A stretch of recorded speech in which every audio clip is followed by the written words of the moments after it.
সারা বছর আমরা শয়তানের মাধ্যমে বিভিন্নভাবে ওয়াসওয়াসায় পতিত হয়ে বিভিন্ন ধরনের গুনাহে লিপ্ত ছিলাম। আমাদের লাইফস্টাইল থেকে শুরু করে আমাদের জীবনযাত্রায় এত কিছু বিষয়গুলো অ্যাডেড ছিল বা এত বিষয়গুলোর সাথে আমরা জড়িত ছিলাম, যেগুলো কিনা প্রতিনিয়ত আমাদের গুনাহ করায় নিত এবং গুনার অংশীদার করায় নিত। তো রমাদান আসলে আমরা সচরাচর সবাই মোটামুটি ভাবে একটু গা ঝাড়ে দিয়ে বসি যে what is happening with us.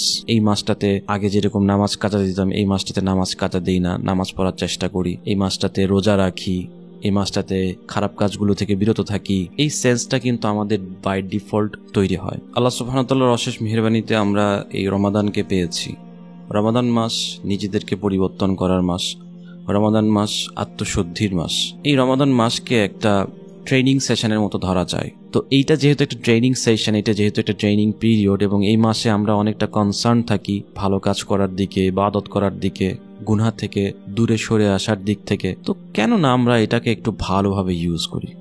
Training যখন নিব, যখন ভালো কাজের দিকে আগ্রহী হব, এটা একটু ভালো করেই করি, যাতে করে আমাদের পরবর্তী মাস যেগুলো আছে, যে মাসগুলোতে আমরা বিভিন্নভাবে গুনাহের সম্মুখীন হই, সেই মাসগুলোতেও কিন্তু আমরা বেঁচে থাকতে পারবো, তাই নয় কি? চলুন প্রথমে পরিবর্তনের লিস্টগুলোতে আমরা প্রথমেই যে পরিবর্তনটা আনতে চাচ্ছি সেটা হচ্ছে যে আমাদের স্মার্টফোন। আমাদের প্রত্যেকের হাতেই আমরা সচরাচর প্রত্যেকে স্মার্টফোন ইউজার। এখন আমাদের স্মার্টফোনগুলার ভিতরে কি পরিবর্তন আনলে বা কি অ্যাডিশন আনলে আমাদের অ্যাজ এ মুসলিম হিসাবে গুনাহ থেকে বেঁচে থাকা যাবে এবং পরবর্তী মাসগুলোতে আরো আপ টু ডেট থাকা যাবে, অ্যাক্টিভ থাকা যাবে, অ্যাক্টিভ মুসলিম থাকা যাবে। হ্যাঁ, এই মাসে যেরকম আমরা অ্যাক্টিভ, আগামী পরবর্তী মাসগুলোতেও যেন আমরা আপ টু ডেট থাকি, অ্যাক্টিভ থাকি, এটাই তো আমাদের প্রত্যাশা অ্যাজ এ মুসলিম হিসাবে। প্রথমত আপনারা যে কাজটা করতে পারেন সেটা হচ্ছে যে আপনার মোবাইলে এমন কিছু অ্যাপসগুলো ইনস্টল করতে পারেন যেগুলো কিনা আপনাদেরকে রিমাইন্ডার দিবে, আপনাদের জন্য বেনিফিটেড হবে। এর ভিতরে একটা অ্যাপস আমি ইউজ করছি বেশ কয়েক বছর যাবত, এবং আমাকে এটা আমার শুরুর দিকে অনেক বেনিফিট দিয়েছিল আমাকে। সেটা হচ্ছে যে মুসলিমস ডে। এই অ্যাপসটা আপনারা প্লে স্টোর গেলেই পেয়ে যাবেন, এবং মুসলিমস ডে আপনাকে আপনার রিজিয়ন ওয়াইজ জিপিএস ট্র্যাক করে সেই এরিয়া ওয়াইজ নামাজের সময়, ইফতারের সময়, তারপরে আপনার সাহারির সময়, এগুলোও দিবে। প্লাস পাশাপাশি আপনাকে একটা সার্টেন টাইমে, যেই টাইম আপনি ফিক্স করে দিবেন, ওই সার্টেন টাইমে আপনাকে রেগুলারলি তারা একটা করে হাদিস পাঠাবে, একটা করে কোরআনের আয়াত পাঠাবে। That is amazing. এমনও কিছু হয়েছে যে আমার সাথে অনেক সময় মিলে গেছে যে আমি একটা বিষয় নিয়ে ফেস করছিলাম বা আমার একটা ভুল হয়ে গেছে, ওই সময় একটা হাদিস চলে আসে রাসূলুল্লাহ সাল্লাল্লাহু আলাইহি ওয়াসাল্লামের, ওই সময় একটা আয়াতও চলে আসে, হ্যাঁ, যেটা দেখার মাধ্যমে আমি সতর্ক হয়ে যাই, অথবা আমার কাছে একটা মেসেজ চলে আসে যে না, আচ্ছা এটা তাহলে এভাবে করতে হবে। এটা টোটালি অ্যাকচুয়ালি মিরাকল টাইপের। আর আরেকটা বিষয় হচ্ছে যে মুসলিমস ডেতে আপনারা আইএমএ বিদের রোজা কবে হবে সেগুলোর ব্যাপারে অ্যানাউন্সমেন্ট দেওয়া হয়, কবে কোন বিষয়গুলোকে মানতে হবে, কবে কি বিষয়গুলোকে বর্জন করতে হবে, এই সকল বিষয়ে মোটামুটিভাবে মাশাআল্লাহ আলহামদুলিল্লাহ ভালোভাবে ইনফরমেশন দেওয়া হয়। আরেকটা অ্যাপস সেটা হচ্ছে যে মুসলিম বাংলা। এই অ্যাপসটাও আরেকটি সমৃদ্ধ অ্যাপস মোটামুটিভাবে। এই জায়গায় অনেক ধরনের ব্লগ আছে, অনেক দোয়ার সম্ভার রয়েছে, একদম টোটালি বাংলায় এটি আর কি। তো এই জায়গায় আরেকটা কাজ হয়, সে জায়গায় হচ্ছে যে এখানে অনেক সেশন নেওয়া হয়, অনেক আলেম ওলামার সম্মিলিতভাবে সেশন নেয়। এটা ডিপেন্ড করে, তারাই ইনফরমেশান দিয়ে দেয়, নোটিফিকেশান দিয়ে দেয়। এটা আপনারা ইউজ করতে পারেন। তৃতীয়ত যে বিষয়টা আপনি আপনার মোবাইলে ইনস্টল করতে পারেন সেটা হচ্ছে হিসনুল মুসলিম। প্রত্যেকটা মুসলমানের ফোনে থাকা জরুরি, এটা মুমিনের হাতিয়ারও বলা চলে। আমরা বলি না দোয়া হচ্ছে ইবাদত প্লাস দোয়া হচ্ছে একটা হাতিয়ার। এই হিসনুল মুসলিমে আপনার দৈনন্দিন জীবনে যে সকল বিষয়গুলো আমাদের দরকার, সে সকল বিষয়গুলো নিয়ে বিভিন্ন ধরনের দোয়া, রাসূলুল্লাহ সাল্লাল্লাহু আলাইহি সাল্লাম কোন সময় কি দোয়া করেছেন, হ্যাঁ, দুঃখ কষ্টে পতিত হওয়ার দোয়া, বিপদ থেকে মুক্তি লাভের দোয়া, ইভেন একদম টপিক আকারে সবকিছু দেওয়া আছে, যেটা কিনা আপনার সার্চ করে মাধ্যমে আপনি সেটা পেয়ে যেতে পারেন, এবং উচ্চারণ এবং সকল বিষয়গুলো আপনার কাছে ইজি হয়ে যাবে। হ্যাঁ, তো এই জিনিসটা আপনার কাছে থাকা সবচেয়ে জরুরি অ্যাজ এ হাতিয়ার হিসাবে, যে আমার এই সময় এই সমস্যা হচ্ছে, আমি ঋণগ্রস্ত আছি, আমি এই সমস্যায় জর্জরিত আছি, এই সময় কি দোয়া করা যায়।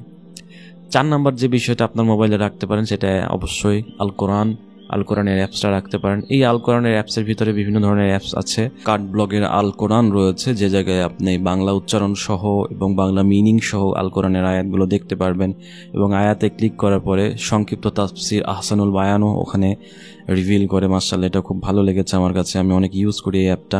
পরবর্তীতে যেটা ইউজ করতে পারেন আল কোরআন, গ্রিন টেকের আল কোরআন, যে জায়গায় খুব সুন্দরভাবে ওয়ার্ড বাই ওয়ার্ড ওয়াইজ মিনিংগুলো দেওয়া থাকে, এবং ওই জায়গায় আপনি বিভিন্ন বাংলা অনুবাদ যারা করেছেন, হ্যাঁ, এক এক ধরনের অনুবাদ, এক একটা অনুবাদের আপনি ইচ্ছা করলে সিলেক্ট করতে পারেন যে কোন অনুবাদটা আপনার পছন্দ হচ্ছে। হ্যাঁ, এই অনুবাদগুলো আপনি নিজে সিলেক্ট করে সেই অনুবাদগুলো দেখতে পারেন।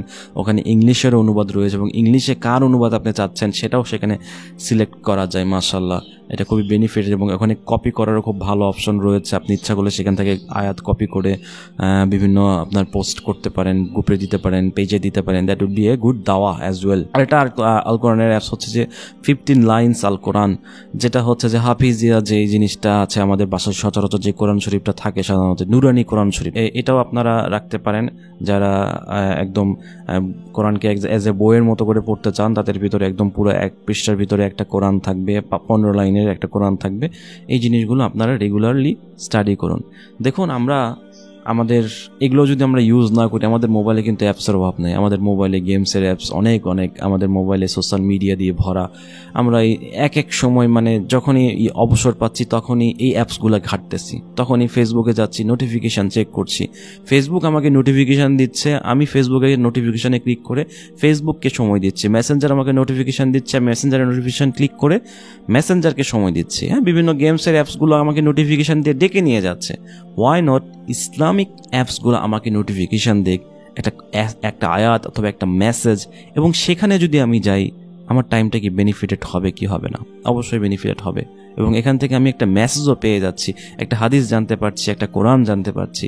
আর যখন তখন আমরা এই গেমসের অ্যাপস বলেন, সোশ্যাল মিডিয়া অ্যাপস বলেন, সেগুলোতে ক্লিক করি অবসর সময় পাইলেই। ওয়াই নট আমরা একটু কোরআন অ্যাপসটাতে সেখানে ক্লিক করে কিছু বিষয়গুলো জানলাম। ওয়াই নট আমরা হিসনুন মুসলিম থেকে কিছু দোয়াগুলো জানলাম, যেগুলো কিনা আমাদের প্রাত্যহিক জীবনে সেগুলো আমরা ইউজ করতে পারবো। চলুন না এই রমাদান মাসে আমরা এই সকল বিষয়গুলো আমাদের আশেপাশে নিয়ে রাখি, হ্যাঁ, একটু মজুদ করে রাখি, যাতে করে কি হবে পরবর্তী মাসগুলোতে যেন আমি ডিস্ট্র্যাক্ট হয়ে না যাই। হ্যাঁ, এই রাস্তাতেই যেন থাকি। এখন যেরকম আমরা খুব কনসার্ন ইবাদতের দিকতে, এই কনসার্নটা যেন আমার চাঁদ রাতের পরেও যেন থাকে, ঈদের দিনও যেন থাকে, এবং পরবর্তী যে মাসগুলো আছে সেগুলোতেও যেন থাকে। এইটাই কি আমাদের চাওয়া নয়? এইটাই তো আমাদের চাওয়া হওয়া উচিত, যে শুধু রমাদান না, রমাদান পরবর্তী মাসগুলোতেও যেন আমরা ভালোভাবে ইবাদতে মগ্ন থাকতে পারি, সেম ওয়েতে যেন আমরা এগোতে পারি। এটাই কিন্তু আমাদের সবার চাওয়া হওয়া উচিত অ্যাজ এ মুসলিম হিসাবে। চলুন ভাইয়েরা বোনেরা, আজ থেকেই আমরা এই সকল বিষয়গুলো নিয়ে রাখি, পজিটিভ বিষয়গুলোকে আমরা নিজেদের ভিতরে নেওয়ার চেষ্টা করি। আমাদের দৈনন্দিন আসবাবপত্র বা দৈনন্দিন ইউজেসের যে বিষয়গুলো রয়েছে সেই বিষয়গুলোর ভিতরে পজিটিভ বিষয়গুলোকে রাখার চেষ্টা করি। এতে করে আমাদেরই অনেক উপকার হবে। আল্লাহ আমাদের সবাইকে সেই তৌফিক দান করুন। ওয়া আখিরু দাওয়ানা ওয়া আলহামদুলিল্লাহি রাব্বিল আলামিন। ওয়াসসালামু আলাইকুম ওয়া রাহমাতুল্লাহি ওয়া বারাকাতুহু।